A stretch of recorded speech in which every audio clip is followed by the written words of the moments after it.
정과 오범은 참아도 갑질은 못 참는다. 청문회장이 아닌 청소지 시실이었습니다. 쓰레기 분리수거, 변기 수리, 음식물 처리. 대한민국 국회의원이 공무보좌진에게 지시한 업무의 목록이었습니다.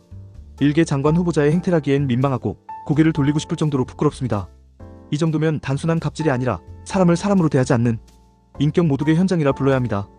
그런데도 이재명 정부와 더불어민주당은 강행을 논하고 있습니다. 마치 아무 일 없었다는 듯 갑질의 여왕을 여성가족부 장관으로 임명하려 합니다. 이쯤에서 우리는 되묻지 않을 수 없습니다.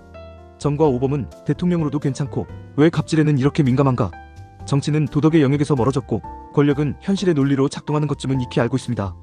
그러나 갑질이라는 건 정치 이전의 인간에 대한 최소한의 예의와 존중이란 차원에서 거론되는 문제입니다. 이재명 대통령이야 정과 오범도 횡령배임도 위증교사도 정치보복이라며 방패를 쳤지만 강선우 후보자의 갑질은 방패조차 존재하지 않습니다. 이건 변명의 여지가 없는 사실이기 때문입니다.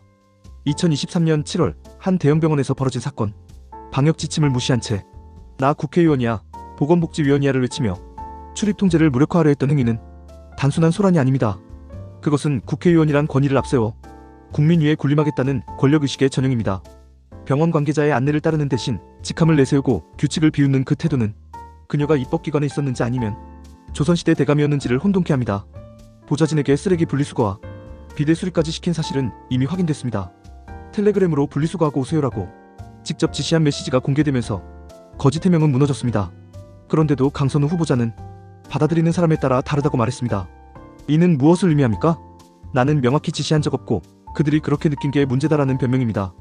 이는 갑질의 책임을 피해자의 감수성 탓으로 돌리는 전형적인 가해자 프레임입니다. 피해자는 없고 오해만 있었다는 식의 말장난은 진실을 가릴 수 없습니다.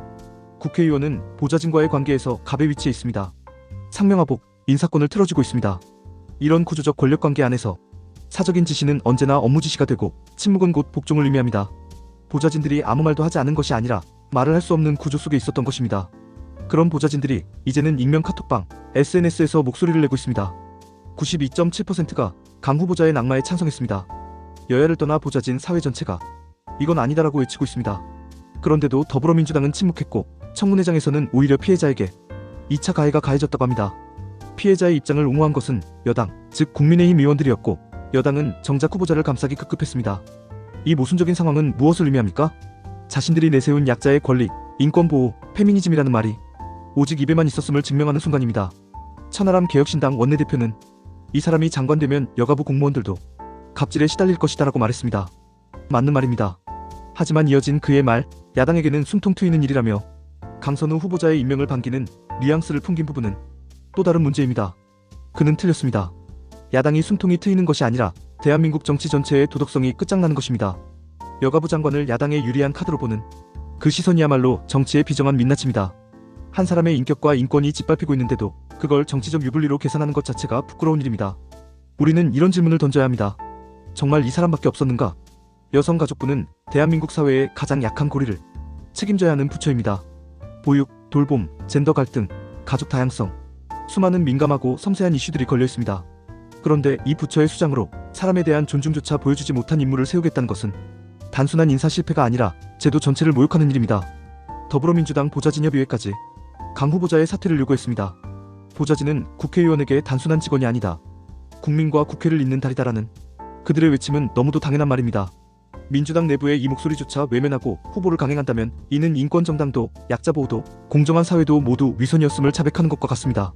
그리고 무엇보다 국민이 느끼는 분노의 본질은 위선에 있습니다.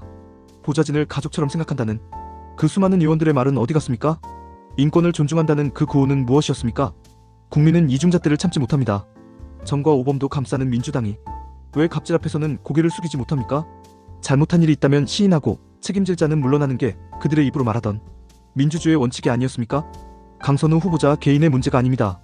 이재명 대통령의 인사철학이 드러난 사건입니다. 사람에 대한 존중, 국민 눈높이에 맞는 인사, 도덕성과 공직윤리, 이 모든 가치가 무너졌음을 보여주는 일입니다. 청문회장에서 아침에 먹으려고 전날 치킨을 들고 왔다고 말한 해명은 웃기기보다 슬픕니다. 그 상황에서도 나중에 사죄했다고 얼버무리는 태도는 이재명 정부의 무책임함을 그대로 보여줍니다. 더 이상 이 문제를 끌고 가면 정부도, 민주당도, 그리고 국민의 인내도 무너집니다. 강선우 후보자는 자진 사퇴해야 합니다. 이재명 대통령은 임명을 강행하지 말아야 합니다.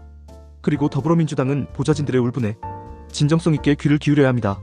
정치는 도덕의 완성체가 아닙니다. 그러나 정치가 최소한의 양심을 저버릴 때 국민은 용서하지 않습니다. 정과 오범을 대통령으로 참은 국민입니다. 그러나 사람을 사람으로 대하지 않는 갑질은 결코 참지 않습니다. 이 단순하고 당연한 진리를 민주당이 잊지 않기를 바랍니다. 이제 선택은 이재명 대통령과 여당의 몫입니다. 국민은 이미 답을 알고 있습니다.